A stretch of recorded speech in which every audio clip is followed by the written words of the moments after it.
종말론 사무소 출판부에서 신간이 나왔습니다. 책 이름은 9월의 마가복음이고요. 왜 9월인지는 책 머릿말에서 확인하실 수 있습니다.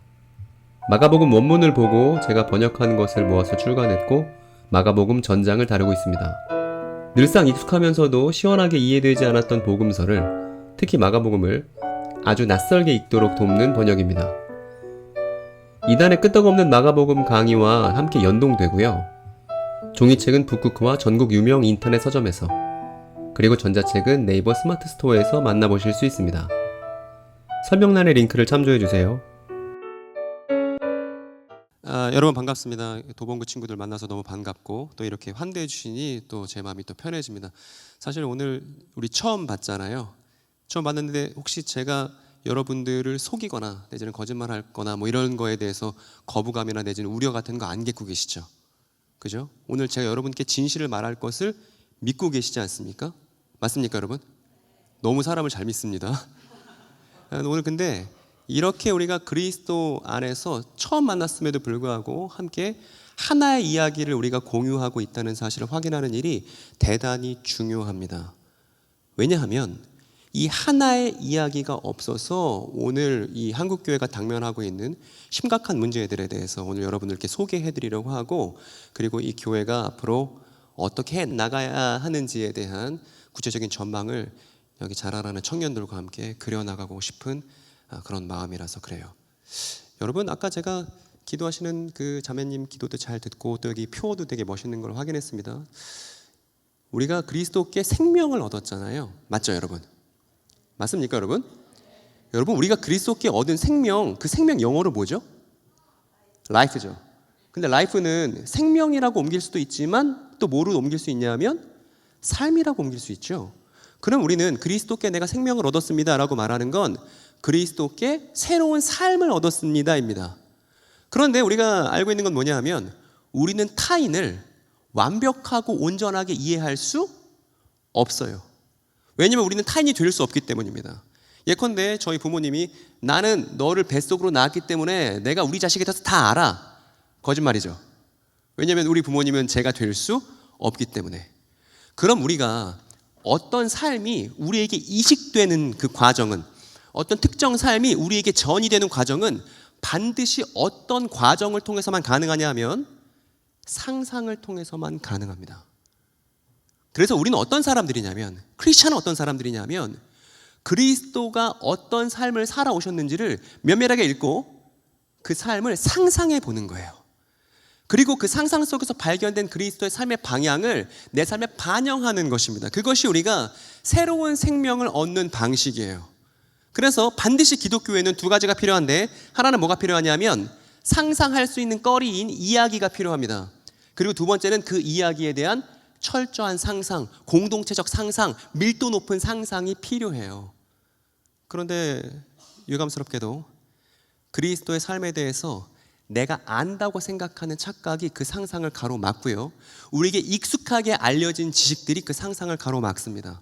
그래서 어쩌면 그리스도는 우리에게 대단히 낯선 분이신데 우리는 그 사실을 모른 채 팔레스타인 땅에서, 지금 전쟁으로 너무나 힘든 그 땅에서 2000년 전에 모래폭풍 맞으면서 샌들 신고 그렇게 다니셨던 한 사람의 삶은 우리에게 너무나 낯설고 이질적이고 어쩌면 받아들이기 어려운 것일지 모르겠지만, 그럼에도 불구하고 우리는 그 예수에 대해서 너무 편하고 익숙하게 생각하느라 그 삶을 우리가 제대로 모를 수도 있다는 가능성을 열어두었으면 합니다. 그리고 오늘 제 얘기를 쭉 들어보시면 왜 제가 서두에 이런 말씀을 드렸는지를 여러분도 공감하실 수 있으리라 생각이 듭니다. 잠깐 화면 넘겨주시기 바랍니다. 지금 제가 대면하고 있는 이 한국교회 문제에 대해서 여러분께 짧게 브리핑을 드리겠습니다. 대한민국 이단들이 대단히 많아요. 심지어 대한민국은 이단을 전 세계에 수출하는 이단 수출 국가이기도 합니다. 원자재 값이 하나도 안 들죠. 그냥 교리만 팔면 사람들에게 막대한 자금들을 수금할 수 있는, 장사로 치면 되게 좋은 장사예요. 이윤이 많이 남는 장사이기도 합니다. 근데 이단들이 있는데, 우리 도처에 오만 이단들이 있는데, 이 이단들이 이렇게 사람들 입에서 회자되고 좀 얘기가 되고 공론화되는 건 언제만 그러냐 하면 이 이단들에 의한 범죄가 드러났을 때만 잠깐 아주 이단들에 대한 얘기를 하곤 합니다. 예컨대 JMS 최근에 막 뜨겁게 얘기를 하고 있고, 코로나 터졌을 때는 신천지 교인들이 동선을 숨기는 것 때문에 열심히 얘기하곤 했었죠. 그러다 금세 잊혀집니다. 마치 산불처럼 말이에요. 그래서 그 산불 때문에 자기 집이 홀라당 다 타버린 사람은 너무나 아픈 일을 겪지만, 그걸 겪지 않은 사람들은 그렇게 관심을 갖지 않는 일이기도 합니다. 특히 이 사이비 이단 문제에 누구도 관심을 갖지 않냐면 교회도 별로 관심이 없어요. 자, 교회 묻습니다. 교회에 사이비 이단의 피해가 있었습니까? 피해 없었습니다. 저희 교회는 괜찮아요. 이렇게 얘기합니다. 그런데 만약에 A 교회에서는 피해가 없었는데 B, C, D, E 교회에서는 사이비 이단 피해가 막대했다고 칩시다. 그러면 여러분, 교회는 하나니까, 우리는 한국교회라는 이름, 이걸 넘어서 그리스도의 거룩한 몸인 단 하나의 교회를 우린 갖고 있으니까, 만약에 우리 이웃 교회들이 이 사이비 이단 문제 때문에 어려움을 겪고 있으면 우리도 어려움을 겪는 거예요, 안 겪는 거예요? 겪는 거예요. 겪는 거예요. 우린 하나니까. 근데 우리는 쉽게 하나라는 걸 잊어버리고, 저들 교회에서는 문제가 생겼으나 우리 교회는 괜찮은데요. 이건 말이 안 되는 얘기입니다. 교회 하나됨을 쉽게 잊어버렸다는 얘기죠. 그런데 쉽게 잊지 말아야 되는 더 결정적인 이유는 어디에 있냐면, 이 빙산의 일각에 지나지 않는 이단이 벌이고 있는 범죄들 그 기저에 내려가 보면 뭐가 있냐 하면, 그들이 살고 있는 이야기가 있습니다. 즉 사이비 이단들의 말과 실천에는 뭘 토대를 두고 있냐면, 그들이 특정 이야기를 갖고 있다는 거예요. 열심히 그 이야기에 충실하게 살고 있다는 것입니다. 그런데 그 이야기를 제가 가만 들여다봤어요. 제가 처음에 이 사이비 이단 문제를 관심 있게 들여다본 것은 제 사랑하는 친구가 신천지에 갔던 경험 때문입니다. 제 친구들이, 저 신학생인데 그 형 신천지 가고 나니까 이제 그 형이랑 다 손절치고 있을 때, 어린 나이에 저는 쥐뿔도 몰랐지만 그럼에도 불구하고 그 형 얘기를 한번 들어봐야겠다고 생각이 들었습니다. 그래서 서울대 입구에 살고 있는 그 형 방에 가서 그 형한테 처음 신천지에 대한 정보를 이렇게 들어봤습니다. 그리고 뭐 했냐 하면, 그 형이 왜 신천지에 가게 됐는지 이해하고 싶었어요. 쭉 들어다 보니까 솔깃하더라고요. 신학생이라도 속수무책으로 당할 수 있겠더라고요. 나중에 제가 이 이단 사역을 하고 나서 신천지 교인들을 만나서 대화하는 일을 하고 나서 나중에 알고 보니까 저희 총신대학교에서 졸업했던 친구들도 신천지에 가 있던 사실들을 제가 나중에 알게 되는 일도 있었습니다. 근데 들어보니까 솔깃한 이야기인데, 그 이야기가 어떤 이야기들이었냐면, 성경 이야기에 대한 오해와 왜곡으로 점철되어 있는 이야기에 푹 자신을 담궈서 살고 있는 사람들이 대한민국 이단들인 거예요. 이단에 몸담고 있는 사람들인 것입니다. 여러분, 하나 여쭤보고 싶습니다. 성경 이야기 누구의 이야기인가요? 우리 이야기예요. 만약에 누군가가 저희 아버지 어머니에 대해서 근거 없는 소문, 잘못된 이야기를 갖고서 믿고 있다면, 저는 아들 된 도리로서, 아들 된 자격으로서 그 사람들을 만나서 우리 어머니 아버지 당신들이 알고 있는 것과 달라요 라는 말을 해야만 할 겁니다. 그죠? 근데 우리는 성경 이야기에 대한 오해와 왜곡으로 점철되어 있는 그릇된 이야기에 빠져 살고 있는 사람들을 아무도 찾아가지 않습니다. 아무도 만나려고 하지 않아요. 대신 물리적인 거리를 유지하려고만 했던 것이 그동안 사이비 이단에 대한 교회의 대처였습니다, 여러분. 그래서 환대와 성숙이 없는 거예요. 제가 어떤 교회 가서 얘기했습니다. 여러분, 우리가 원수를 어떻게 해야 될까요? 이렇게 물어봤습니다. 여러분, 원수를 어떻게 해야 되죠? 좋습니다. 그래서 그 다음 제가 이렇게 물었어요. 여러분, 우리가 신천지 교인들을 어떻게 해야 되죠? 그날 난리가 났습니다. 당신 어디서 왔냐며 막 제가 신분을 이제 검증받아야 되는 순간이 됐죠. 여러분, 신천지 교인들도 우리의 사랑과 섬김의 대상입니다. 아멘입니까, 여러분? 신천지든 GMS든 뭐가 됐든 간에 우리의 사랑을 피할 수 있는 사람들은 없어요. 원수조차 우리 사랑의 대상이니까. 그러면 그 사람들에 대해서 일단 환대해야 되는데, 제가 신천지 교인들을 환대합시다 라고 말하는 순간, 제가 조금 전에 목사님께 무슨 말씀 드렸냐면, 신천지 아웃스티커 떼고, 그거 그만 떼고, 저 방송실 저 부탁 하나 드리겠습니다. 제 얼굴을 좀 치워주십시오. 제가 너무 힘들어서. 제 얼굴 보고 싶지가 않습니다. 화면만 전달되면 되겠습니다. 다 보고 있잖아요. 괜찮습니다. 괜찮습니다. 제가 항상 교회마다 가서 얘기했습니다. 제발 저 좀 스티커 좀 떼버리자고. 아니, 신천지에서 만약에 이 교회 잠입하려고 합니다. 그 스티커 딱 붙은 거 보고서 신천지 추수꾼 출입 금지라네. 들어가지 말아야겠다. 이런 부적 효과 낼 수 있어요, 없어요? 없어요. 아무런 실효성이 없는 일입니다. 차라리 제가 목사님께 권해드리기는 플랜카드 하나 붙이자고. 신천지 경험자 여러분 대환영.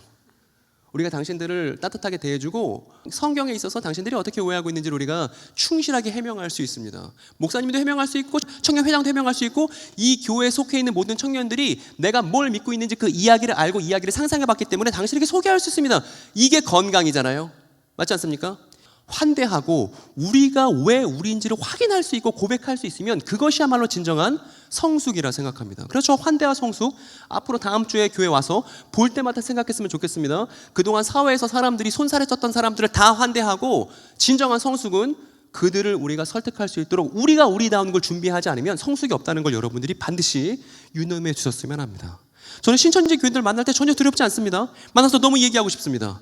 얼마 전에 좀 오래된 일이긴 합니다만 하나님의 교회 그 부녀자분 두 분이 저희 집 문을 띵동했습니다. 얼마나 좋든지 얘기하고 싶었거든요. 알고 싶었거든요. 들어오시라고 차 내드리고 그분 얘기를 한참 듣고 그 다음 제가 얘기를 전달드렸습니다. 당황하셔서 집에 얼른 가려고 하시는 걸 제가 붙잡고서 얘기를 했습니다. 여러분 그렇게 잘못된 이야기를 갖고 있는 사람들도 가가호호 찾아다니면서 자신들의 이야기가 진실하다고 말하고 싶어 하는데 크리스찬 어디 갔냐 이 말입니다. 여러분 목숨 걸고 그 이야기에 충실했던 우리의 사도들을 왜 우리는 그 전통을 잊지 않고 왜 우리는 우리 이야기를 제대로 표현하지 않은 채 그저 우리의 신앙생활을 종교생활로 만들어버렸냐 이 말이에요. 만약에 여러분 스데반 기억해 보십시오. 스데반이 죽기 직전에 당신 죽기 전에 할 말 있으면 하십시오. 스데반이 말합니다. 옛날에 아브라함이 있었는데요. 이렇게 시작합니다. 그 사람이 죽기 직전 유언이 말입니다.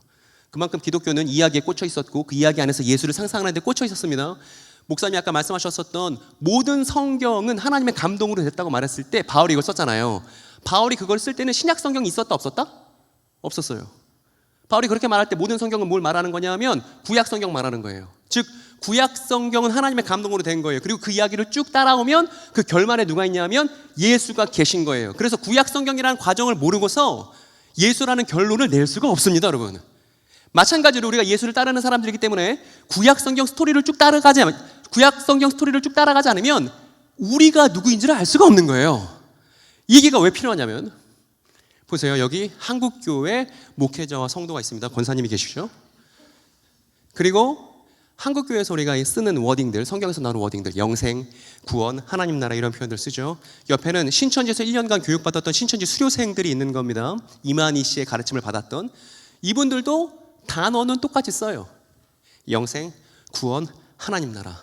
그런데 우리는 어떤 점을 발견했냐 하면 단어는 똑같이 쓰지만 그 단어에 갖고 있는 의미가 서로 완전히 달라서 서로 제대로 소통할 수 없는 이 아픈 상황을 발견했습니다. 그래서 자기 가정에 신천지 교인이 생겨났을 때 자신의 연인이 신천지 교인임을 알게 됐을 때 자신의 오랜 친구가 신천지 교인임을 알게 됐을 때 저 소통의 어려움을 겪게 됩니다.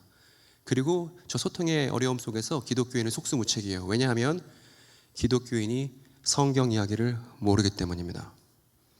그리고 예수에 대해서 복음서를 토대로 충분히 상상해 보지 않았기 때문입니다. 여러분 이렇게 말하는 걸 용서해 주십시오. 제가 수많은 교회들을 전국에 있는 교회들을 순회하고 강의해 보니까 이런 진단을 내릴 수밖에 없더라고요.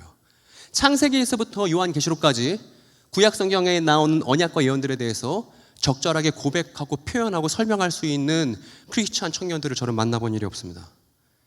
유감스럽게도요. 그리고 영광교회는 차라리 물어보지도 않을 생각입니다. 우리 서로 민망해지지 않기 위해서. 여러분 이 신천지 교인들의 삶에 대해서 좀 더 상상했으면 좋겠습니다. 이 사람들이 신천지에서 지금도 10만 정도 되는 사람들이 벗어나지 못하는 이유가 있습니다. 저는 그 이유를 두 가지로 압축하고 싶습니다. 먼저 첫 번째 이유는 이 할아버지 때문이에요. 이 할아버지가 뭐라고 얘기하냐면 바깥에서의 말을 들으면 영이 죽는다고 가르쳤기 때문입니다. 바깥에서의 말이라는 건 지금 제가 하는 말 같은 거예요. 지금 제가 하는 말을 신천지에서는 선악과라고 부릅니다. 이거 들으면 영이 죽는다고 가르치니까 신천지 교인들이 외부 목소리에 귀를 닫는 것이죠. 이게 첫 번째 문제입니다. 두 번째 문제는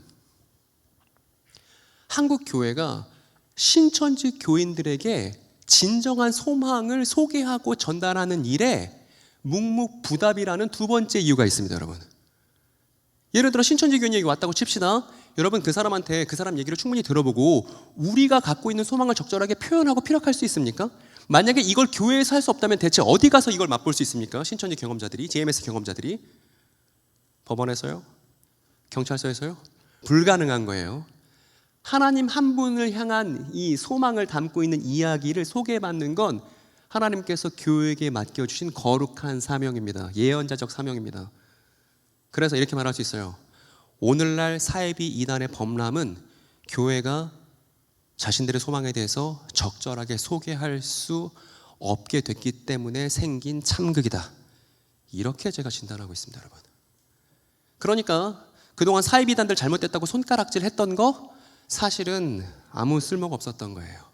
왜냐하면 문제는 그들만 있었던 게 아니라 더 본질적인 문제가 우리에게도 있었으니까. 이 생각을 하고서 신천지 교인들을 생각하면 딱하기 그지없습니다. 너무 불쌍해요. 왜냐하면 본인들이 갖고 있는 잘못된 이야기와 비교할 만한 대상이 뭔가 있어야 생각이라도 해볼 수 있지 않겠습니까, 여러분? 그런데 저 신천지 교인들 오랫동안 모태신앙이었는데, 오랫동안 교회에서 교육을 받았다고 하는데 정작 신천지에서 들었던 것과 비교할 만한 탁월한 성경 이야기를 소개받은 적이 없었던, 제가 볼 땐 이중 피해자예요. 신천지 지도부에 의해서 피해를 입었음과 동시에 제대로 된 이야기를 소개받지 못했던 한국교회 피해자들이라고 저는 생각이 듭니다, 여러분. 여러분 어떻게 생각하세요? 그래서 이렇게 정리해봤습니다. 내부에서 통제당하고 있는데 외부에서도 사실 준비가 된 게 없다는 얘기입니다. 너무 딱하죠? 그래서 저는 목사도 아닌데, 이제 전도사도 아닌데, 아무것도 아닌데 교회마다 다니면서 예수와 성경과 교회를 제대로 이해하는 것이 교회를 교회답게 하는 일이고 사이비 이단 문제의 본질적인 대처라는 얘기를 지금껏 계속 하고 다니고 있습니다. 그리고 예수와 교회를 제대로 이해하기 위해서는 제발 좀 마태복음부터 펴지 말라는 얘기도 계속하고 있고요. 어디부터 펴야 되냐면 무조건 율법부터, 창세기부터 펴야, 그래야 예수에 대해서 제대로 이해할 수 있다는 얘기를 교회마다 다니기 시작했고, 교회에서 했던 강의들을 엮어서 큰 재생 목록을 지금 구성하는 과정 중에 있습니다. 그래서 율법 이야기를 여러 교회 다니면서 다 했고요. 토라 이야기 밑그림이라는 제목으로 다 했고요.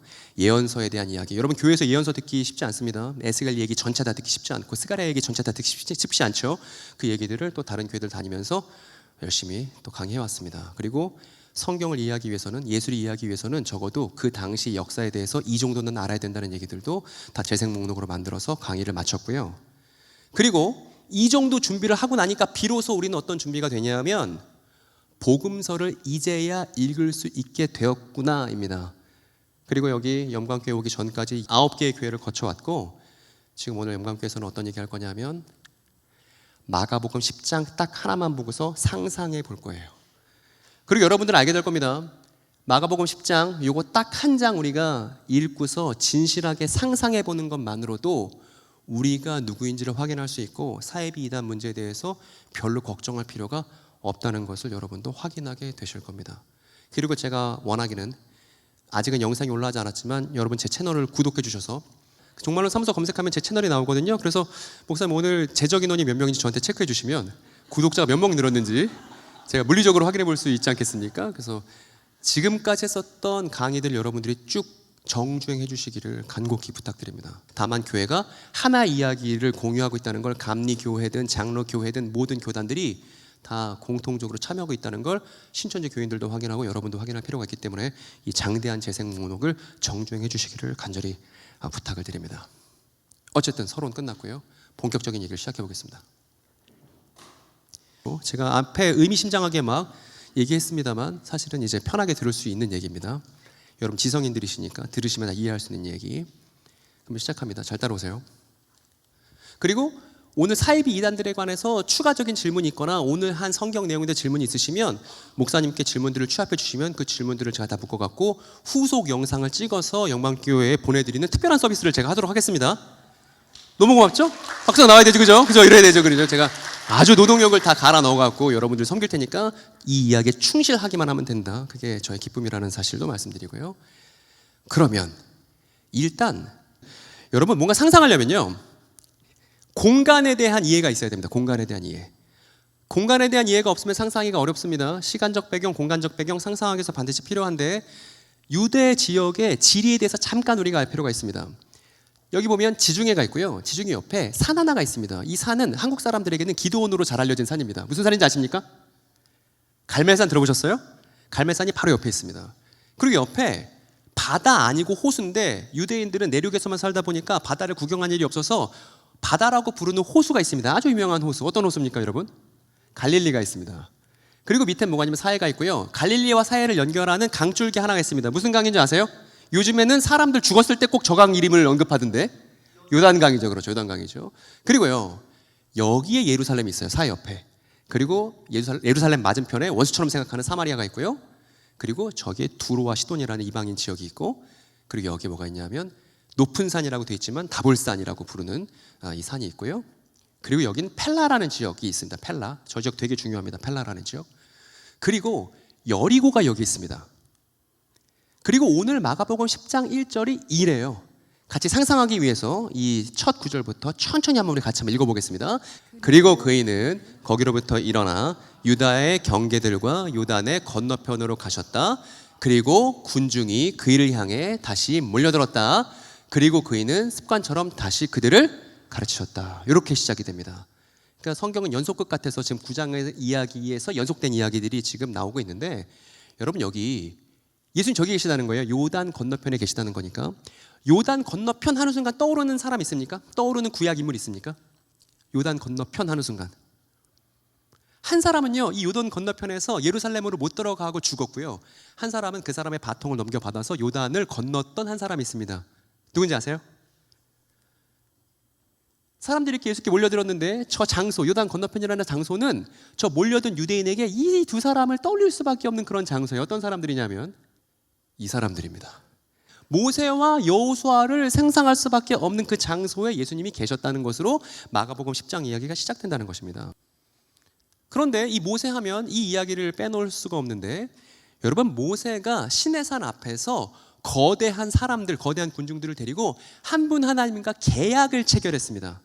어떤 계약을 체결했냐면 그때 옆에 아론도 있었고요.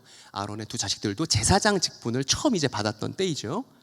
어떤 계약을 맺었냐면 이 계약이에요. 그리고 여러분 지금 저 구절을 신천지 교인은 모두가 알고 있습니다. 저거는 신천지 교인들에게 아주 중요한 본문이기 때문에, 그런데 사실 우리 거니까 우리가 더 큰 목소리로 한번 읽어봤으면 좋겠습니다.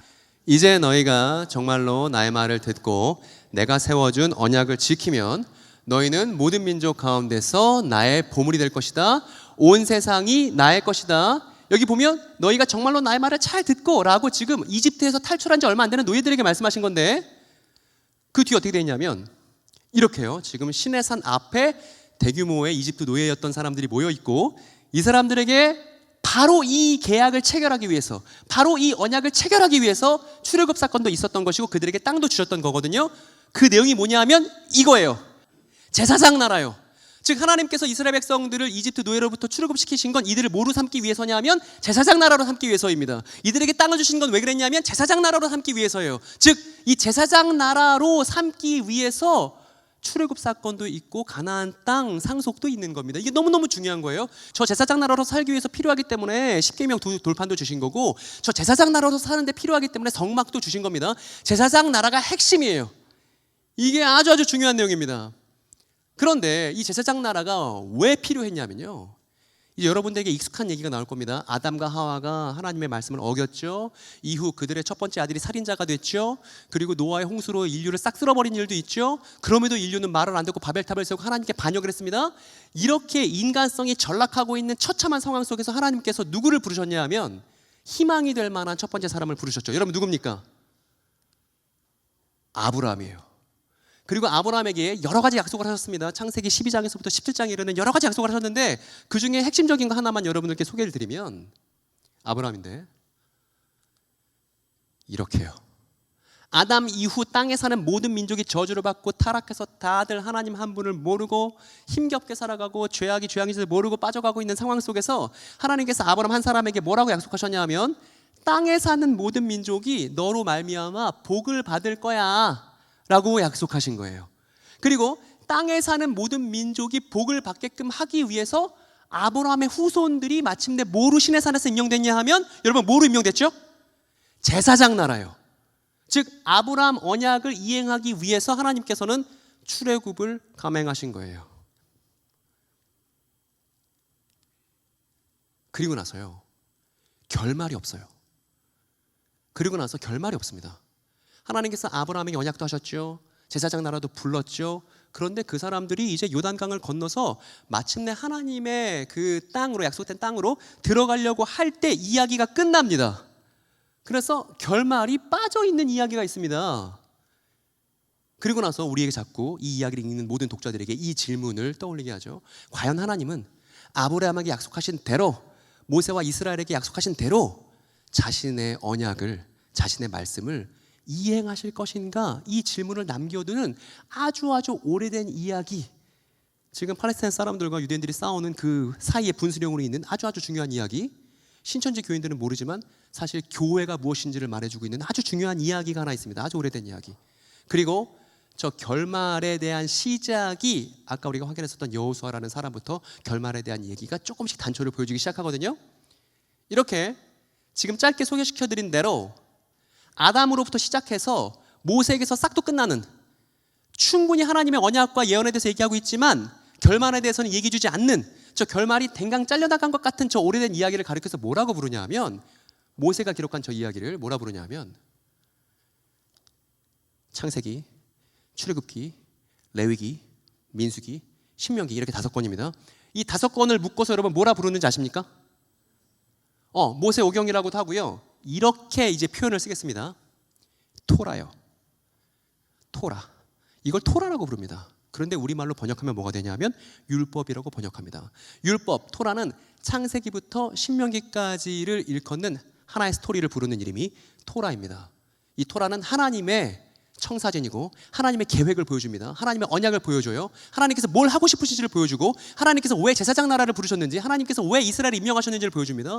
그러나 결말은 보여주지가 않습니다. 이 오래된 이야기가 토라예요. 그리고 우리는 다시 이 장면으로 돌아옵니다. 여러분, 예수는 어떤 분이시냐면 토라 이야기에 흠뻑 빠져 계신 분이에요. 그렇기 때문에 이 토라 이야기를 우리가 잊어버리면요, 예수를 제대로 이해할 수가 없습니다. 왜 그동안 사이비단이 창궐했습니까? 예수를 이해할 때는 토라가 필요한데 토라를 잊어버리고 예수를 이해하기 시작했을 때 온갖 변종들이 나타나기 시작한 거예요. 토라 없는 예수 이해, 이만희도 마찬가지입니다. 아니에요, 이렇게 말하면 안 돼. 토라 없는 예수 이해, 이만희 씨도 마찬가지입니다. 이거 편집 때 잘라주세요. 토라 없는 예수 이해, 정명석 씨도 마찬가지죠. 장길자 씨도 마찬가지입니다. 토라 없는 예수 이해, 유감스럽게도 한국교회도 그렇게 많이 해왔습니다. 근데 그렇게 하면 안 된다는 얘기입니다. 그 다음 얘기인데요, 그렇게 요단 건너편에서 예수께서 이제 사람들을 가르치시는 내용입니다. 가르치시다가 불청객이 끼어들었어요. 근데 예수님은 불청객이 끼어들었을 때 신천지 아웃스티커 붙이듯이 바리새인 아웃스티커 붙이고 상대 안 해주거나 그러지 않으십니다. 충분히 그들의 질문을 들어주고 적절한 답변을 주시는 게 예수님 스타일이고, 심지어 예수님을 싫어하는 사람들이 잔치에 초대하면 예수님 거기에 또 벨 없는 사람처럼 또 가서 앉아 계시고 막 이래요. 그죠? 우리 예수님을 따라한다면 우리도 그렇게 해야 되겠지만, 어쨌든 이 바리새인들이 예수님께 불쑥 찾아와서 뭐라고 물어봤냐면 이렇게 질문했습니다. 남자에게 있어서 아내를 풀어버리는 것이 적법합니까? 이렇게 물어봤습니다. 이게 우리가 갖고 있는 한 권의 책인 마가복음 10장에 나와요. 그래서 이렇게 우리가 성경을 어플로 볼 수 있는 성경에 보면 표제어가 달려있죠. 이렇게. 이 본문이 이혼에 관한 본문이라고들 많이 알려져 있습니다. 그런데 이 본문은요, 이혼에 대한 것보다 더 중요한 걸 말하고 싶은 본문이에요. 이렇게 물어봤는데 저 적법이라는 말은 무슨 뜻이냐면요, 바리새인들도 저 토라 이야기를 알고 있습니다. 아담으로 시작해서 아브라함을 지나서 이제 모세를 지나서 그리고 이제 대결말을 남겨둔 저 오래된 유대인 이야기에 바리새인들도 아주 능통한 사람들입니다. 그런데 바리새인들이 예수께 이혼을 물어봤던 건 어떤 저의가 있냐면 이런 거예요. 그 전에 적법. 저 적법이라는 표현이 이런 겁니다. 토라에 합당한 삶을 가리켜서 바리새인들의 적법하냐 그렇지 않느냐 이렇게 표현해요. 그래서 저 적법의 법은 토라를 말하는 거예요. 남자가 여자를 풀어주는 것이 적법합니까? 이 얘기는 뭐냐면 남자가 여자를 풀어주는 것이 토라에 합당합니까? 이렇게 물어보는 것과 똑같다는 것입니다. 이렇게요. 토라가 결국 모든 민족의 기준이 될 건데, 근데 남자가 여자를 풀어주는 건 토라에 걸맞는 삶인가요? 아닌가요? 이렇게 예수께 물어봤다는 거예요. 그리고 당대 유대 상황을 말씀드리면, 당시 유대는 과부와 고아들이 넘쳐나고 있었습니다. 근데 이렇게 과부와 고아들이 넘쳐난 이유는 누구에게 있었냐면 유대인 남성들에게 있었어요. 왜냐하면 유대인 남성들이 결혼하고 나서 쉽게 이혼하고 그 다음 여자 데리고 그 다음 또 쉽게 이혼하고 그 다음 여자 데리고 이렇게 이혼을 밥 먹듯이 하는 사람들이었기 때문에 남편 없는 여자와 아이들이 넘쳐나는 것이 당시 예수가 살고 있었던 유대의 현실이었습니다. 그런데 문제는 뭐냐면 저 이혼하는 유대 남성들이 이혼을 밥 먹듯이 하는 유대 남성들이 뭐라고 말하냐면 모세가 이혼 증서만 쓰면 이혼 가능하다고 말했어 하면서 본인들의 이혼을 토라로 정당화하고 있었던 그런 상황이었어요. 저 질문을 했던 때가. 그래서 바리새인들도 곤경이 있었습니다. 왜냐하면 넘쳐나는 과부와 고아가 문제라는 거 알아요. 그런데 이 넘쳐나는 과부와 고아의 문제는 누구로부터 비롯된 거냐면 유대인 남성들이 자꾸 이혼을 하기 때문에 문제인 거예요. 그런데 그 유대인 남성들이 토라에 써 있으니까 우리가 이렇게 할 수 있는 거라고 토라로 이혼을 정당화하니까 이게 바리새인들에게도 곤경이었던 것입니다. 그래서 자신들의 곤경을 예수를 시험하기 위해서 물어봤던 것이 우리가 앞에서 봤었던 이혼 질문인 거예요. 그러니까 단순 현대사회에 존재하는 모든 이혼들에다가 저 구절을 껴맞출 수가 없는 것이죠.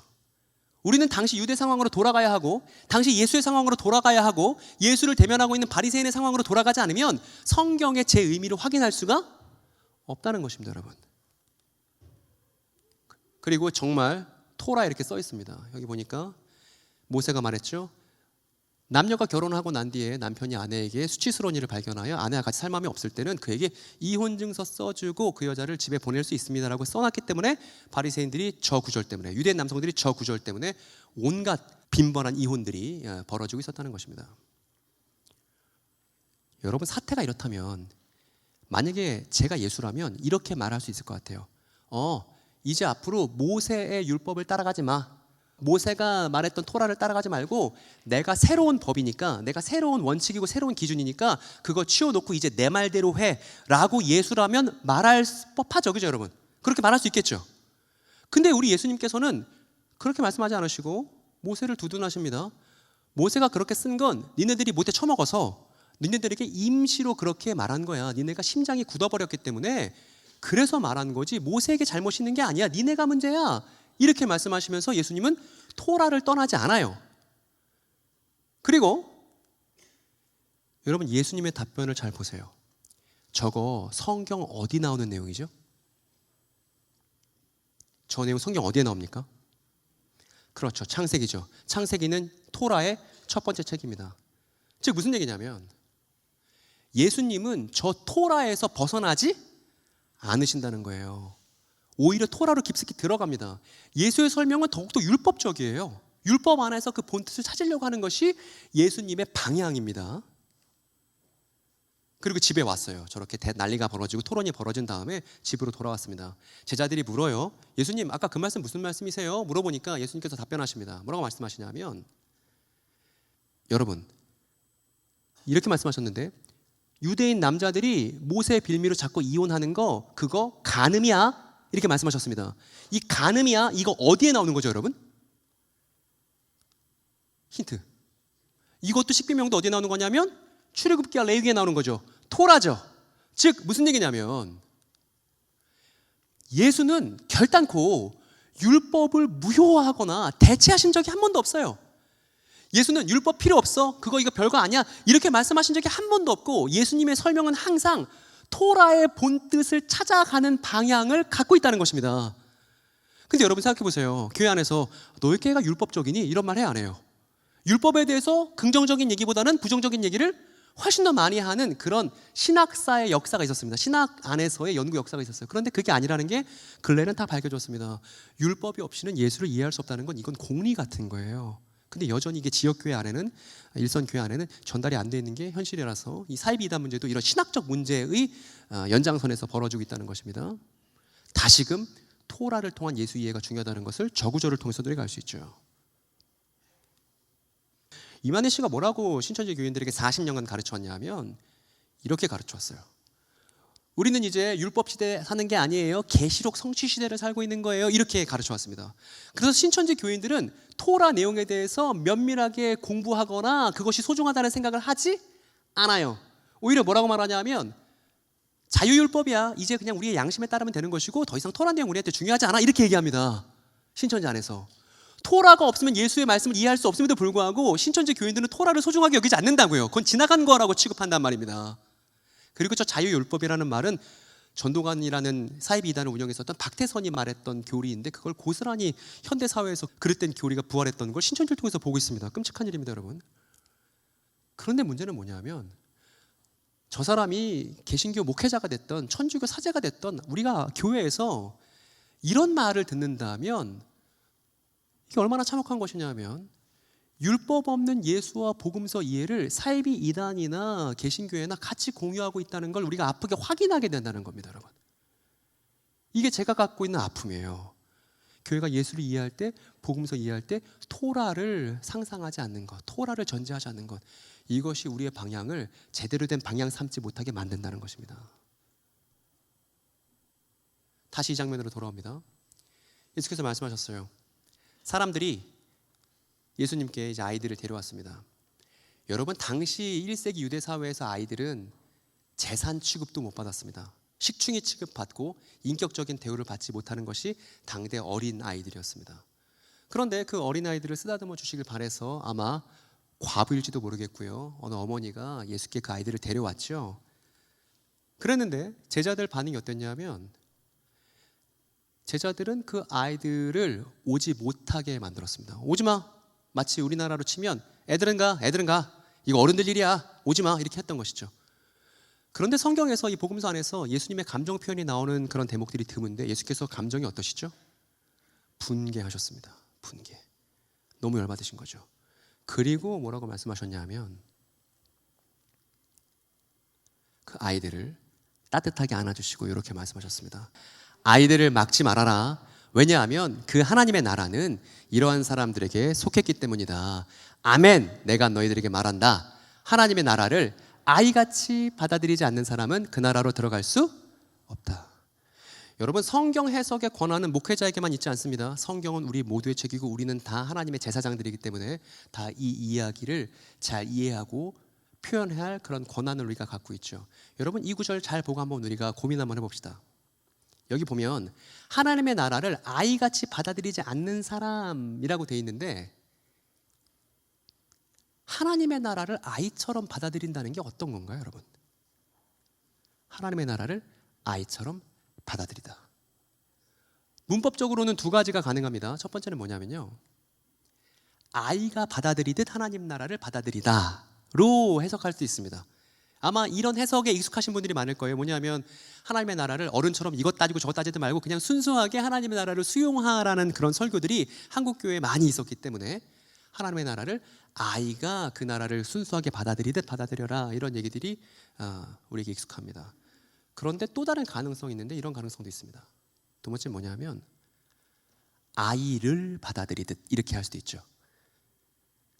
제가 아까 소대 말씀드리지 않았습니까? 고아와 과부들이 즐비한 유대 사회에서 아이는 가치가 없는 거예요. 무가치한 거예요. 오히려 밥만 축내는 거예요. 근데 그 아이를 누군가 만약에 입양한다면 그 아이에게서 사랑스럽고 새로운 가치를 발견한 사람만이 그 아이를 리스크를 감당하면서도 영접할 수 있을 겁니다. 수용할 수 있을 겁니다. 즉 아이를 새롭게 본 사람만이 그렇게 아이를 받아들일 수 있겠죠. 만약에 우리가 두 번째 해석을 수용한다면 어떻게 이해할 수 있냐면 하나님의 나라를 아이처럼 받아들인다는 것은 하나님의 나라를 새로운 시각으로 바라봐야만 수용할 수 있다는 해석으로도 연결시킬 수 있습니다. 여러분, 지금 이 경우만 보더라도 성경 특정 구절에 대한 해석이 여러 가지일 수 있죠. 그러니까 만약에 누군가 나타나서 내가 한 해석만 맞아, 내가 한 해석만 진짜야, 이렇게 말한다면 걔는 안타까운 친구죠. 우리가 지금 확인해 보니까 특정 구절의 예수님 말씀에 대해서 해석이 갈라질 수 있다는 것입니다. 그리고 그걸 두 개 다 알고 있으면 우리가 풍성하게 더 예수 입장을 생각해 볼 수가 있겠죠. 그리고 이미 우리가 지금 마가복음 10장 보고 있는데 9장에 어떤 내용이 있었냐면 이런 내용이 있었어요. 예수께서 제자들에게 말씀하시기를 아이가 예수님의 집에 막 들락날락 거리니까 제자들이 또 승질을 냈어요. 근데 예수님께서 그 아이를 번쩍 안아다가 뭐라고 말씀하셨냐면 아이를 받아들여라. 그리고 그렇게 아이를 입양한 사람은 내가 입양할 거야. 아이들을 받아들인 사람을 예수께서 받아들이실 거고 그 사람은 바로 하나님을 받아들인 사람과 똑같아. 즉 아이를 받아들인 것 이꼴 뭐냐면 하나님을 받아들인 것과 똑같아 라는 얘기를 이미 한 장 전에 하셨거든요. 그렇기 때문에 무가치해 보이는 아이를 새롭게 보듯 하나님의 나라를 새롭게 볼 필요가 있다는 것입니다. 예수께서 이렇게 말씀하시는 것으로 우리가 충분히 이해할 수 있다는 거예요. 그래서 예수와 토라를 면면하게 들여다보고 우리에게 익숙한 개념들, 영생, 하나님 나라, 구원 이런 것들을 다시 한번 우리가 재고해 봐야 됩니다. 우리가 익숙하게 여기는 그 의미가 정말 그것밖에 없는지. 만약에 우리가 토라를 열심히 들여다보고 예수를 열심히 상상해 봤는데 우리가 익숙하게 알고 있었던 개념이 너무나 대단하고 새롭고 탁월하게 다시 느껴질 수 있어요. 제 삶에 그랬어요, 여러분. 그래서 여러분들에게도 토라를 통해서 예수를 이해했을 때 복음서를 완전 새롭게 볼 수 있다는 걸 지금 초대하고 있는 중이기도 합니다. 그리고 이 기쁨이 있을 때, 이 해석의 기쁨이 있을 때 신천지 교인이 됐든 JMS 교인이 왔든 그 사람들이 왔을 때 우리 같이 복음서 얘기할까요? 이걸 너무 하고 싶은 거예요. 교회 청년들을 통해서 말이에요. 그리고 당시 유대인들에게 하나님의 나라는 토라랑 뗄래야 뗄 수 없는 것이었습니다. 토라가 이루어지는 세계를 곧 하나님의 나라라고 불렀기 때문에. 지금 잘 따라오고 계시죠? 그리고 나서 마가복음 10장은 이런 이야기로 연결됩니다. 그리고 나서 예수께서 길을 떠나세요. 그랬더니 사람 하나가 길을 떠나시는 예수에게 달려와서 무릎을 꿇고 질문을 합니다. 이 친구가요, 뭐라고 질문하냐면, 좋은 선생이요, 영생을 상속받으려면 제가 뭘 해야 될까요? 이렇게 물어봅니다. 여러분, 질문 하나 드리고 싶습니다. 영생이 무슨 뜻인가요? 영생이요. 영생 무슨 뜻인가요, 여러분? 영생이란 단어도 지금까지 쭉 잘 들어오셨다면 영생이란 단어도 당시 1세기 유대 사회로 돌아가서 토라와 관련 짓지 않으면 영생의 제대로 된 의미는 드러나지 않을 겁니다, 여러분. 그런데 이 사람도 마찬가지로 토라 이야기를 알고 있어요. 그리고 영생을 상속받는 건 토라의 결말에 해당하는 일입니다. 이때 영생을 상속받는 거예요. 그리고 이때 상속받는 영생이 뭔지 이미 성경은 말해주고 있는데, 저 사람 다니엘입니다. 다니엘이 뭐라고 말했냐면, 이거 한번 같이 읽어볼까요? 그리고 땅속 티끌 가운데서 잠자는 사람 가운데서도 많은 사람이 일어날 것이다. 그들 가운데서 어떤 사람은 영생을 얻을 것이며, 즉 영생을 얻는다는 건 무슨 뜻이냐면 부활한다는 얘기죠. 죽어서 땅에 티끌이 되었는데 그게 자는 것인데, 성경 표현으로는 자는 것인데 그 사람이 다시 몸을 일으켜서 일어나면, 부활하면 그 사람의 누리는 삶이, 부활의 삶을 누리는 것이 곧 뭐냐 하면 영생이라고 다니엘이 말해주고 있지 않습니까? 이건 유대인의 입장에서만 이해해야 영생의 제대로 된 의미를 우리가 캐치할 수 있는 거예요. 이걸 놓치면 안 된다고요. 이걸 놓치면 안 된다고요. 왜냐하면 지금도 많은 사람들이 신천지에 가 있는데, 신천지에서 이만희 씨가 뭐라고 말했냐면 이렇게 말했습니다, 여러분. 혹시 이렇게 영생을 생각하고 있던 분 안 계십니까? 영생은 영생, 영원히 사는 것, 이렇게 이해하고 계신 분 안 계세요? 이거는 AD 1세기 교회로부터 우리가 전수받은 전통이 아니에요. 저건 그냥 잘 모른 채 하는 그냥 한국식 이해입니다. 게다가 한국식 이해만도 아니에요. 누구의 이해이기도 하냐면, 여러분 저렇게 똑같이 말했던 중국 사람, 제가 힌트 드릴게요. 저 사람 평생 이거 찾느라 정신이 없었어요. 저 사람 누구예요? 진시황이잖아요. 진시황도 안 죽고 싶어 했잖아요. 그 안 죽는 걸 영생이라고 착각하는 건 성경이랑 아무런 상관이 없다는 얘기입니다. 그러니까 만약에 누군가가 여러분께 성경 얘기를 할 때, 누군가가 성경 얘기를 할 때 저렇게 말하잖아요. 이렇게 말하는 사람 조심하세요. 조심하세요. 제대로 된 성경 이해를 갖고 있지 않다는 걸 증명한 거나 다름없기 때문입니다. 게다가 여러분, 영원히 죽지 않고 싶고 나는 살고 싶다라고 말하는 사람은 자기 목숨이 제일 중요한 사람이죠. 더불어 죽음이 무서운 사람이죠. 그리고 저렇게 자기 목숨이 제일 중요하고 죽음이 무서운 사람은 어떤 조직을 원하냐 하면, 많은 다수의 사람들이 자기의 목숨에 섬겨주는 그런 조직을 원합니다. 이렇게요. 관료조처럼요. 사이비 이단의 조직의 형태랑 똑같죠, 그죠? 그러니까 저렇게 말하는 사람들을 조심하셔야 된다는 겁니다. 누군가 영생에 대해 저렇게 오해하고 있다면, 우리의 이웃이 그렇게 오해하고 있다면 그거 영생 아니야. 성경에서 말하는 영생 그런 거 아니야. 성경에서 말하는 영생은 부활 없이는 얘기할 수 없는 거야. 이렇게 우리가 말해줘야 된다는 거예요. 그리고 여기에 더 자세한 내용을 지금 할 수는 없지만, 만약에 여러분들이 자세히 알고 싶으면 저 신천지의 영생이냐 진시황의 불로초냐라는 영상이 지금 유튜브에 올라 있으니까 이제 저를 꼭 확인해 보시기 바랍니다. 그래서 예수님께서 그에게 답변해 주신데 뭐라고 말씀하시냐면, 너 어떻게 나를 좋은 사람이라고 말할 수 있어? 하나님 한 분 외에는 누구도 선하지 않아. 좋은 선하다 다 똑같은 말이거든요. 근데 저 친구는 이렇게 생각한 거예요. 좋은 사람이 영생 얻는 거 아닌가요? 이렇게 생각했던 것이죠. 근데 여러분, 저 예수께서 말씀하신 게, 그런데 저 말씀은 무슨 뜻이냐면, 창세기에서 말하는 좋음은 내가 볼 때 좋은 게 아니고요, 하나님 보시기에 좋은 것만 좋다고 말해요. 창세기에서 그렇죠. 하나님 보시기에 좋았더라. 즉 예수님은 다시 어디로 돌아가신 거예요? 너 나한테 좋다고 하지 말고 토라의 좋음으로 돌아가야지, 이렇게 말씀하신 거란 말입니다. 그래서 말씀하십니다. 너 계명들 알고 있지? 가늠하지 말라, 살인하지 말라, 훔치지 말라, 거짓 증언하지 말라, 강도질하지 말라, 너의 아버지와 너의 어머니를 존중하라. 너 이거 알고 있지? 여러분, 저 내용 어떤 내용이죠? 10계명이죠. 이거 어디 나오는 거냐면 역시나 토라에 나온 내용들입니다. 토라에 나오는 내용들이고, 저 얘기를 들으니까 저 부자 청년이 이렇게 답합니다. 선생님, 저 그 모든 것을 어릴 적부터 잘 지켰어요, 이렇게 얘기했습니다. 만약에 한국 사람이라면 누군가 이제 저 이거 잘했는데 하면 너 너무 잘난 척하지 마, 이렇게 말할 수 있죠. 너 그렇게 잘했냐? 네가 다 잘했어? 이렇게 말할 수 있죠. 그런데 토라를 지키려고 어릴 적부터 열심히 냈다는 저 청년에게 예수님께서 어떻게 반응을 보이시냐면 이렇게 한다고요. 그를 가만히 보시고 그를 사랑하셨으며. 즉 예수님은 토라에 충실하려고 하는 그 삶의 태도를 좋아하시는 거예요? 싫어하시는 거예요? 좋아하시는 거죠. 그러니까 우리도 토라에 충실해야죠. 예수의 방식으로 말입니다. 그리고 뭐라고 말씀하시냐면, 너 잘했는데, 너 너무 사랑스러운데 하나 남았어. 뭐냐 하면 너 가진 거 다 팔아서 구걸하는 사람들 나눠줘. 그러면 네가 하늘의 보물을 가질 수 있을 거야. 여러분, 여기서 말하는 하늘의 보물은 다른 것일 수 없습니다. 이 청년 예수님께 무릎 꿇고 뭐 얻을 수 있냐고 물어봤죠? 영생 물어봤죠? 저 하늘의 보물은 영생의 다른 표현인 거예요. 네가 가진 것 다 팔고 구걸하는 사람들에게 나눠주면 하늘의 보물 가질 수 있어. 나한테 참여해, 나를 따라와, 이렇게 말씀하셨다고요. 근데 부자 청년 반응이 이렇습니다. 너무 안타깝죠? 이 말씀에 그는 울상이 되었고 슬퍼한 채 떠났다. 즉 저 부자 청년에게 전부는 뭐였냐면 돈이 전부였던 거죠. 그 돈을 포기하는 가능성, 돈을 포기하는 옵션은 상상할 수도 없었던 것입니다. 그런데 저렇게 청년이 울상이 되어서 자기의 돈을 포기하지 못하고 떠나버린 다음에 30년이 지나고 나서 어떤 일이 벌어졌냐면, 예루살렘에, 저 청년의 고향인 예루살렘에 로마 군대들이 우르르 쳐들어왔습니다. 그리고 예루살렘은 쑥대밭이 되었어요. 지금의 팔레스타인 땅처럼 말입니다.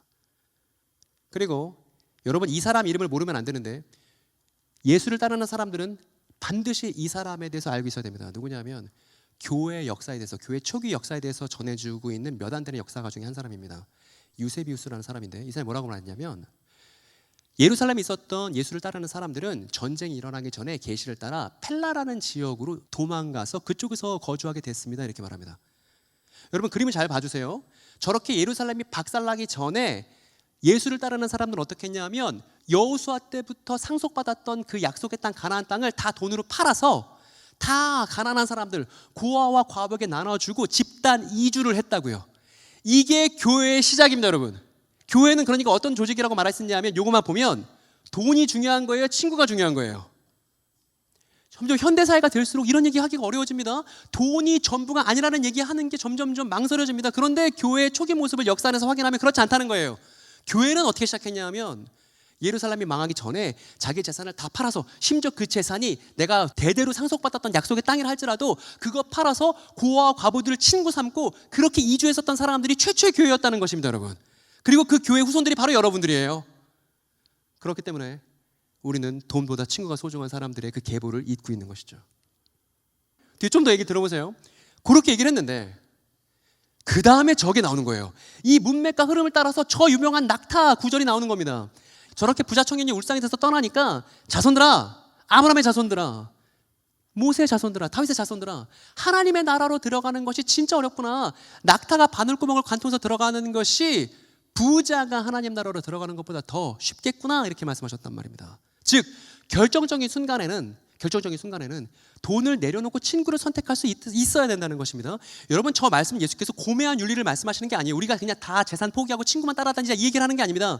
당시 예루살렘이 멸망할 게 임박했기 때문에 아주 실제적이고 현실적인 조언을 그 부자 청년에게 주신 거예요. 그런데 그 부자 청년은 돈이 그 사람의 전부였기 때문에 그 예수께서 말씀하시는 현실적인 조언이 자기 눈에 들어오지 않았다는 것입니다.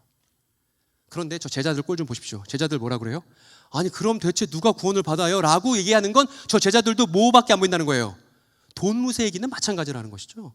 그리고 만약에 예수께서 저렇게 말씀하셨을 때 앞에서 이야기를 기억한다면, 여러분 아까 기억하십니까? 누가 하나님의 나라를 들어갈 수 있었죠? 어떤 사람이 하나님을 얻을 수 있었죠? 기억나세요? 이거 예수님께서 분명히 바로 전에 말씀하셨죠.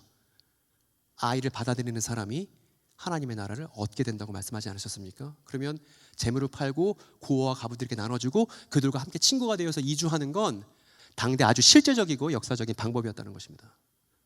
그런데 이렇게 아름다운 얘기, 이렇게 멋있는 얘기를 하고 있는 와중에 열받는 사람이 있죠. 베드로가. 보십시오. 베드로가 예수님보다 나이가 많아요. 보십시오.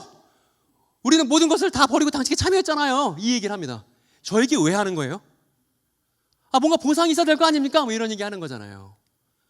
예수님이 딱 한 마음을 갖고, 아멘, 내가 너희들에게 말한다. 잘 들어봐.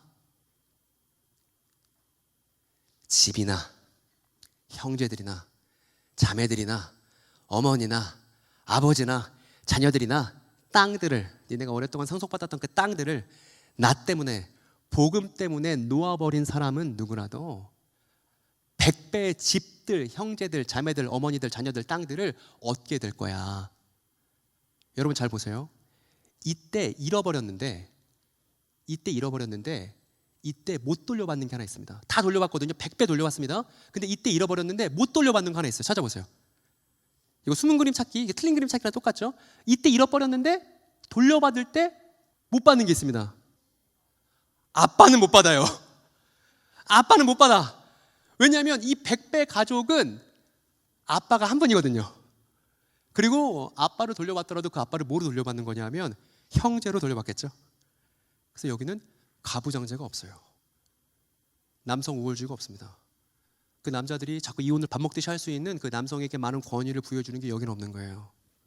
그리고 나서 지금 예수님께서 베드로에게 네가 이런 보상을 받을 거라고 말씀하시죠. 100배의 집들, 100배의 형제들, 100배의 자녀들, 100배의 어머니들, 100배의 자녀들, 100배의 땅들 받을 거야. 근데 뭐랑 같이 받죠? 박해랑 같이 받죠. 그리고 박해를 함께 받는 그 100배 가족과 함께 누리는 게 뭐예요? 영생이에요. 여러분 베드로가 됐다고 상상해 보십시오. 예수께서 이게 보상이다라고 말씀하시면 여러분 만족하실 수 있겠습니까? 이거잖아요. 아버지만 빼고 100배로 돌려받는, 함께 박해받는 형제 자매와 집, 그들과 함께 누리는 영생이 나를 따라온 너의 보상이야. 이 말씀이잖아요, 여러분. 저렇게 얻은, 저거 교회 공동체 말하는 거잖아요. 예수를 함께 따르는 100배 가족. 이게 우리의 보상이라는 것입니다.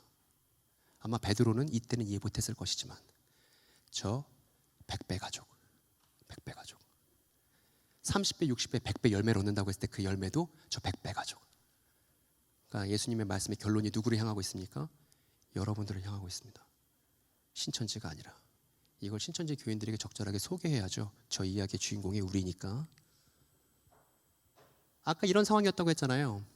여러분 100배 가족은 저 바리새인들이 껴있는 저 어려운 상황, 이렇게 선택해도 저렇게 선택해도 어려울 것 같은 저 어려운 상황을 저 100배 가족은 해결할 수 있습니다. 어떤 방식으로 해결하죠? 여러분 기억납니까? 어떤 방식으로 해결합니까? 예수님을 따르는 저 100배 가족은 저 넘쳐나는 과부와 고아를 다 친구 삼습니다. 그리고 나서 토라를 이루죠. 토라 이렇게 써 있습니다.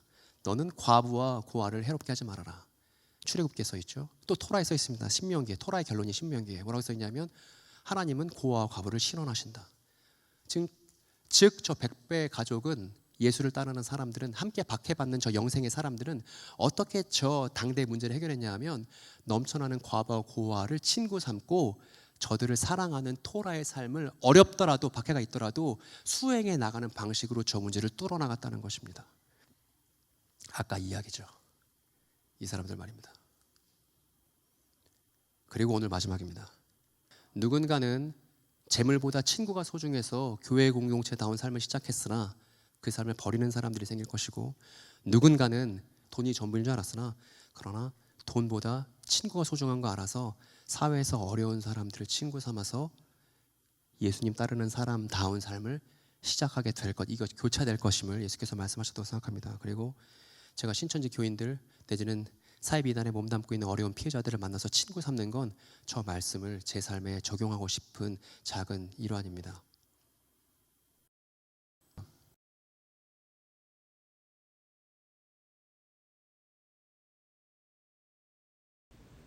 베드로와 제자들에게 박해와 함께 얻는 100배 가족에 관해 말씀하신 예수는 이제 예루살렘으로 올라가십니다.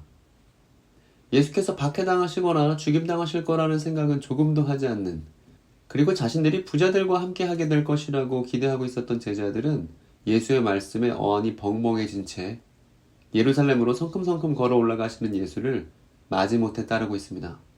혹여나 예수의 반대파들로 가득한 예루살렘에서 해코지를 당하지 않을까 하는 두려움을 갖고서 말입니다. 그런데 그런 제자들에게 예수는 한 번 더 못을 박습니다. 다음과 같이 말씀하시거든요. 보아라, 우리는 예루살렘으로 걸어 올라가고 있어. 그 사람의 아들은 대제사장들과 문법학자들에게 넘겨질 거야.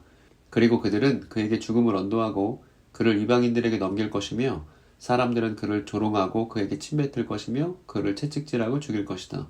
그리고 3번의 날 이후 그는 일어날 거야. 그러나 제자들은 이 진실한 말에 관해 제대로 숙고해보지 않습니다. 오히려 요한과 야고보가 예수를 찾아왔어요. 그리고 그들은 여전히 자신들의 욕망을 포기하지 못한 채 예수께서 이제 왕의 자리에 오르시려고 예루살렘에 가시는 것이니 자신들에게 좌의정 우의정 자리를 달라고 요구합니다. 그러나 우린 이 장면에서 예수께서 말씀하시는 왕은, 예수께서 말씀하시는 인자는 죽기까지 섬기는 왕이라는 것을 알고 있죠. 따라서 제자들의 요청이 얼마나 예수의 의도에서 벗어난 것인지도 우리가 독자로서 알고 있습니다. 예수는 제자들에게 말씀하십니다. 타인 위에서 다스린다고 생각하는 사람들이 있다고 말입니다. 아마도 이 사람들은 이방인들보다 우리가 더 우월하다는 선민의식에 젖어있는 성전 지도자들일 것입니다. 제사장이나 바리새인, 서기관 같은 사람들 말입니다. 그런데 예수는 남들에게 자신의 권한을 행사하려는 이러한 굴림이 자신을 따르는 제자들에게는 어울리지 않다고 단호하게 말씀하셨습니다. 이 본문에서 너희는 이러지 말아야 한다는 말을 고스란히 사이비 이단 조직에도 적용해 볼 수 있지 않을까요?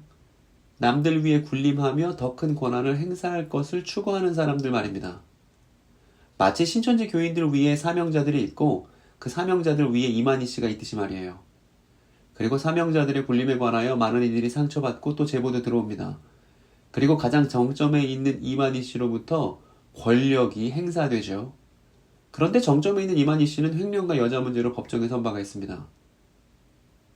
권력이 이런 식으로 작동하는 조직에 관해서 예수는 분명히 이렇게 하지 말라고 말씀하셨습니다. 그런데 오늘날 교회는 어떤가요? 만일 어떤 교회가 성도들 위에 직분자들이 상위 권력으로 있고 그 위에 당회장 목사님이라고 불리는 사람이 자신의 권한을 말 그대로 휘두를 수 있다면 이것 또한 예수께서 너희는 그렇게 하지 말아라 라는 것을 그대로 행한 꼴이 될 것입니다. 예수께서 원하시는 것은 섬기는 사람이 되는 것입니다. 그리고 섬기는 사람이란 자발적인 노예죠. 우리가 가지고 있는 성경 번역에서는 종이라고 번역되어 있지만 이 종이란 단어는 노예라고 번역할 수도 있습니다. 공동체 안에서 큰 사람, 위대한 사람이 되고 싶은 사람이라면 응당 섬기는 사람이 되어야 한다고 예수께서 말씀하셨습니다. 즉, 예수는 이 권력의 피라미드를 뒤집기를 원하십니다. 그래서 가장 큰 사람은 모든 사람의 종입니다. 그리고 예수는 하늘의 인자로서, 진정한 왕으로서 그 뒤집힌 피라미드의 정점, 가장 밑바닥, 모든 사람을 섬기는 노예로서 오셨습니다. 그분은 왕이시지만 그가 말씀하시는 왕의 의미는 굴림과는 거리가 멀었어요. 그이는 사람들의 섬김을 받기는커녕 많은 이들을 위하여 자신의 목숨을 내놓을 생각을 갖고 예루살렘으로 지금 가고 계시는 중입니다. 그리고 이렇게 예루살렘으로 향하고 있는 예수와 제자들은 오늘 본문 마가복음 10장에 마지막 무대로 들어섭니다. 이곳은 여리고입니다. 예루살렘으로 가기 위해 요단강을 건너면 만나는 첫 번째 도시. 그런데 여러분, 여리고 하면 떠오르는 사람이 있죠? 바로 여호수아입니다. 여호수아는 출애굽한 이스라엘 2세대를 이끌고 예루살렘으로 향했습니다. 그리고 그들은 여리고에서 힘을 쓰기는커녕 그저 소리만 가지고 강력한 도시의 성벽을 무너뜨린 바 있죠. 이 이야기를 모르는 유대인은 한 명도 없을 겁니다. 그런데 이번에는 여호수아와 동명이인인 한 사람이 자신의 제자들을 이끌고 이 여호수아가 차지한 도시에 방문했습니다. 여호수아를 히랍식으로 발음하면 예수가 되거든요. 그런데 예수께서 여리고성에 나타나시자 마치 그 옛날 여호수아가 이스라엘 군대를 이끌고 여리고에 찾아왔을 때처럼 이번에도 소리가 있었습니다. 길가에서 구걸하던 사람의 외침으로 그 소리가 시작됩니다. 이 사람은 티마이오스라는 사람의 아들인 바르티마이오스라는 사람인데 시각장애인이었습니다. 우리에게는 바디메오라는 이름으로 알려져 있죠. 그는 예수를 향해 다윗의 자손이여 나에게 자비를 베푸소서 라고 소리쳤습니다. 저 바르티마이오스의 말은 단순히 예수를 다윗의 혈통으로 오셨다고 외치는 것이 아닙니다. 지금 바르티마이오스는 예루살렘을 다스렸던 유명한 왕인 다윗에게 하나님께서 주셨던 약속을 기억했기 때문에 저렇게 외칠 수 있었던 거예요. 하나님은 다윗에게 다윗 몸에서 나올 자손이 다윗의 나라를 영원히 튼튼하게 할 것이라고 약속하셨습니다. 그리고 그 다윗의 자손이 하나님의 집인 성전을 지을 것이고 그 다윗의 후손이 하나님의 아들이 될 것이라고 약속하셨어요. 그리고 이 다윗의 후손 약속은 그저 다윗이 예뻐서 하나님께서 주신 약속이 아닙니다. 이 약속은 토라라는 오래된 문헌이 보여주고 있는 하나님의 뜻과도 밀접한 관련이 있습니다. 하나님의 아들인 다윗의 후손이 성전을 짓고 그 성전 공동체를 통해 모든 민족이 복을 받게 됩니다. 아브라함에게 하신 약속처럼 말이에요. 그리고 그렇게 되면 하나님께서 보시기에 좋다고 하셨던 것처럼 이 창조 세계가 회복될 수 있습니다. 인간의 잘못된 선택이 들여놨던 이 창조 세계의 어둠을 걷어버릴 수 있을 거예요. 바로 이 다윗의 후손으로부터 시작된 토라의 성취가 말입니다. 바르티마이오스가 어디까지 이해했는지를 알 수는 없지만 그는 적어도 이 언약들에 힘입어서 예수께 호소하고 있습니다. 당신이 그 언약들을 이루시는 다윗의 자손이기 때문에 나에게 자비를 베풀어야 한다고 말입니다. 그러나 사람들의 귀에 이 거지의 외침은 그저 소음에 지나지 않았습니다. 그래서 그들은 제발 좀 조용히 하라고 그 바르티마이오스에게 호통을 쳤습니다. 그런데 여리고의 예수는 이렇게 말씀하셨습니다. 너희들이 소리쳐서 저 시각장애인을 불러오라고 말입니다. 그래서 사람들이 소리칩니다. 기운 내시고 일어나시오. 이분이 당신에게 소리 내셨소. 원문을 직역하면 이렇게 할 수 있는데요. 그래서 소리치던 끝에 이 바르티마이오스는 예수 앞에 서게 되었습니다. 그리고 예수는 조금 전에 자신을 찾아왔던 야고보와 요한에게 했었던 똑같은 질문을 이 바르티마이오스에게 던지셨어요. 여러분 기억나시죠? 내가 너에게 무엇을 해주길 원하느냐? 이 예수의 질문에 야고보와 요한은 좌의정과 우의정하고 싶다고 얘기했었잖아요. 그런데 바르티마이오스는 같은 질문에 다른 답변을 예수께 들려주었습니다. 높은 자리에서의 권한 행사를 원했던 야고보 요한과는 달리 이 시각장애인은 이렇게 답했거든요. 랍비여, 위를 보는 것입니다. 이 답변은 이렇게도 번역할 수 있습니다. 랍비여, 다시 보는 것입니다.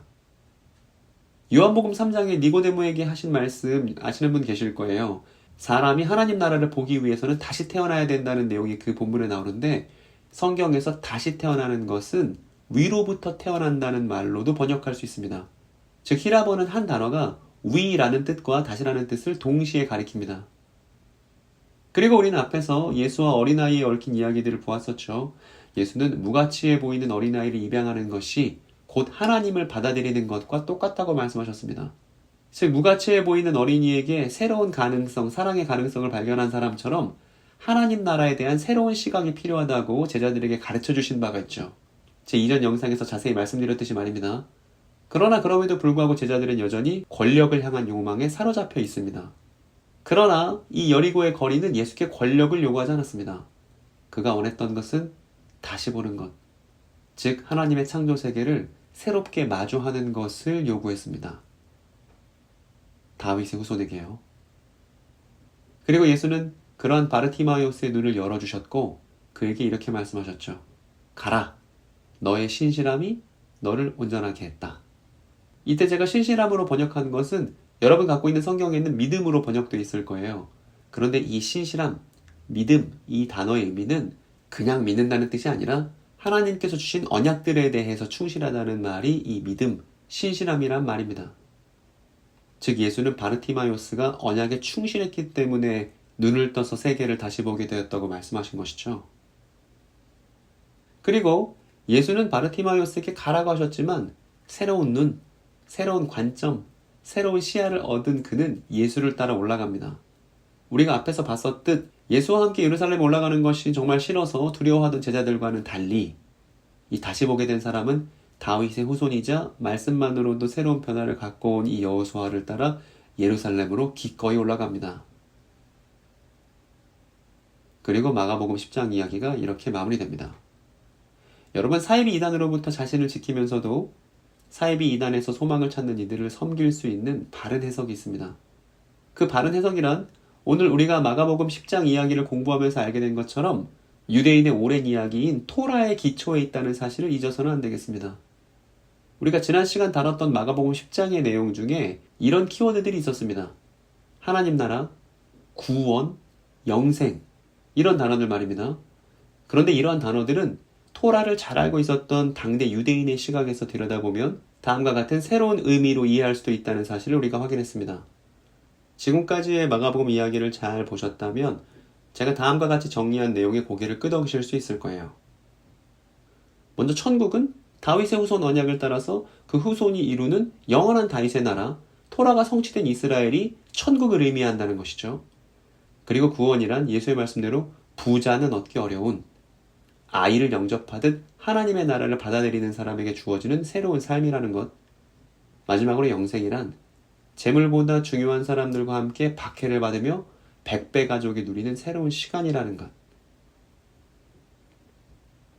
그런데 이런 단어들을 신천지 교인들도 갖고 있습니다. 그리고 그들은 이런 단어들을 잘못된 의미로 이해하고 있죠. 그리고 이만희 씨가 죽는다고 해도 그들 안에는 성경에 대한 그릇된 이해가 여전히 남아있을 것입니다. 오늘날 이 땅의 교회 일원들은 마땅히 그들에게 참된 이야기, 참된 해석을 들려주어야 할 책임이 있습니다.